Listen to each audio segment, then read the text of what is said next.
In this video, I will show you how to add prompts on Coffee Meets Bagel. Open the Coffee Meets Bagel app and tap your profile icon at the bottom right corner of the screen. Then tap the pen icon next to your profile picture.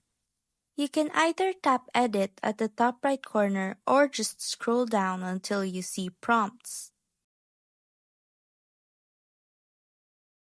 Tap Add a Prompt. You will see a list of prompt options. Just pick the ones you like. For example, I tapped I am and typed I am a workaholic person.